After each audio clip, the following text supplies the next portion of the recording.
गरीब की बारिश। शहर की कच्ची बस्ती में एक गरीब मजदूर कालू रहा करता था। कालू के घर में उसकी पत्नी जानकी थी। जानकी लोगों के घरों में झाड़ू पोछा करके कुछ पैसे कमा लेती थी और वहीं कालू किसी तरह मेहनत मजदूरी करके 2 वक्त की रोटी का जुगाड़ कर लेता था। कुछ दिनों से हो रही बारिश के कारण कालू की मजदूरी बंद हो गई थी। अरे जानकी, इस बार तो बरसात ने हद ही कर दी, रुकने का नाम ही नहीं ले रही। कुछ समझ में नहीं आ रहा, अगर इसी तरह काम पर नहीं गया तो 2 वक्त की रोटी का जुगाड़ कैसे होगा। अरे तुम चिंता क्यों करते हो, बारिश का क्या है, 1 आध दिन में रुक जाएगी और उसके बाद में फिर से काम शुरू हो जाएगा। अरे 3 दिन तो हो गए, बरसात तो रुक ही नहीं रही है और आगे भी रुकने के कोई आसार नहीं दिख रहे। तो क्या हुआ, तुम्हारा काम बंद हुआ है ना? मैं तो अभी भी लोगों के घर झाड़ू पोछा करने जाती ही हूँ। मेरे पगार से कुछ दिन तो निकल ही जाएंगे। अरे घर का खर्चा तो हम किसी तरह चला लेंगे जानकी, लेकिन ये जो छत टपक रही है इसका क्या करेंगे? ये बात तो आपकी सही है। हमारी झोपड़ी अब काफी पुरानी हो चुकी है और इसके छप्पर में भी कई सारे छेद हो गए हैं। रात भर पानी टपकता रहता है। अरे मैं भी इसी बात से बहुत परेशान रहता हूँ। कहीं किसी दिन ज्यादा बारिश आ गई तो हमारी झोपड़ी टूटकर बिखर ना जाए। राम राम राम, ऐसी अशुभ बातें क्यों करते हो? अरे ऐसा कुछ नहीं होने वाला। ये झोपड़ी ही तो हमारा सब कुछ है। अगर यही नहीं रही तो हम जाएंगे कहाँ? ठीक है जानकी, जब तुम्हारी पगार मिल जाएगी तो कुछ पैसे बचाकर झोपड़ी के छप्पर की मरम्मत करवा लेंगे। शायद हमारी परेशानी कुछ कम हो जाए। ठीक है जी, अब ना ज्यादा परेशान मत हो। ये लो, खाना खा लो और सो जाओ। सुबह मुझे भी जल्दी काम पर जाना है। जानकी और कालू अपनी झोपड़ी में सो गए। रात को अचानक से बहुत तेज बारिश शुरू हो गई। धीरे धीरे बारिश का पानी कालू की बस्ती में भरने लगा। पानी भरते भरते झोपड़ी के बाहर तक पहुंच गया था। सुबह के वक्त जब कालू और जानकी सोकर उठे, हे भगवान, ये क्या हो गया? बारिश का पानी तो हमारे घरों तक पहुंच चुका है। अब मैं काम पर कैसे जाऊंगी? रहने दो जानकी, तुम आज काम पर मत जाओ। ऐसे पानी से निकल कर जाओगी और बीमार पड़ गई तो लेने के देने पड़ जाएंगे।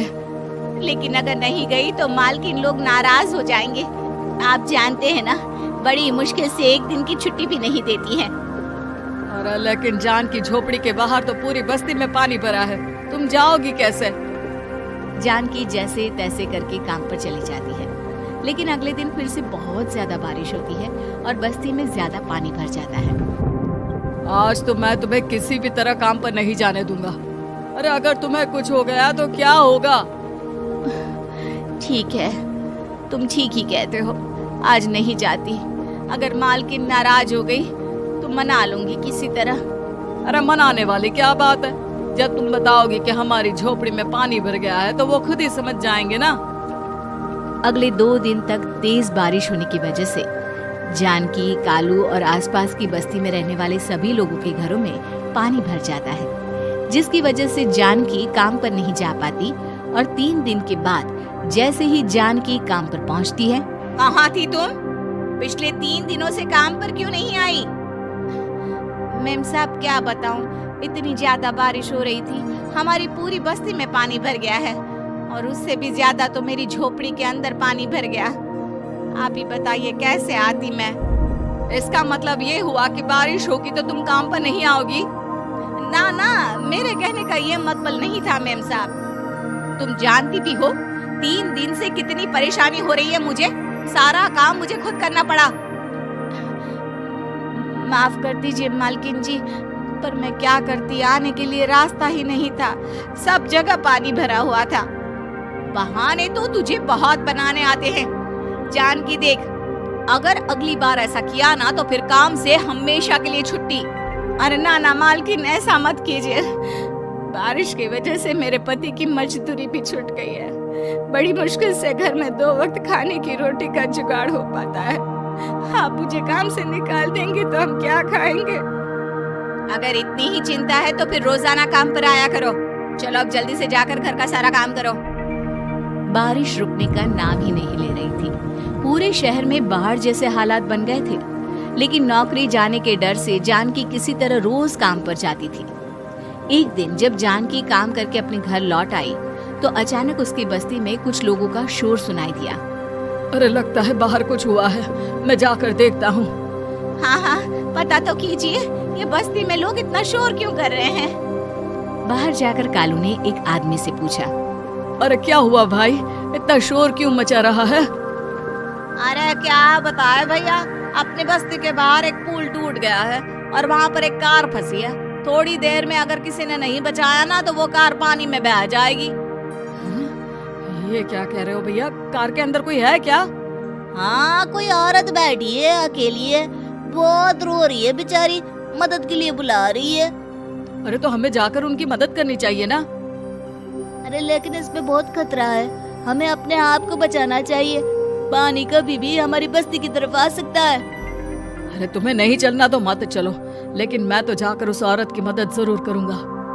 कालू उस जगह पर पहुंचता है जहां वो औरत कार में फंसी हुई थी। वहां पर पानी का बहाव बहुत तेज था और सारा पानी कालू की बस्ती की तरफ ही आ रहा था। कालू ने एक बड़ी सी रस्सी को पेड़ से बांध दिया और दूसरे सिरे को कार की तरफ फेंक दिया और उस औरत को रस्सी के सहारे बाहर आने के लिए कहा। तभी वहां जानकी भी दौड़ती हुई आई। अरे ये तो मेरी मालकिन है, जिनके यहाँ मैं काम करने जाती हूँ। अरे मैडम जी, आप डरिएगा मत, आपको कुछ नहीं होगा। आपकी गाड़ी को भी मैंने रस्सी से बांध दिया है। थोड़ी देर में पानी का बहाव कम हो जाएगा, फिर हम आपकी कार को भी बाहर निकाल लेंगे। क्या तुम जानकी के पति हो? हाँ हाँ, जानकी मेरी ही पत्नी है, आपके यहाँ काम करती है ना। लेकिन मेम साहब, आप यहाँ पानी में कैसे फंस गई?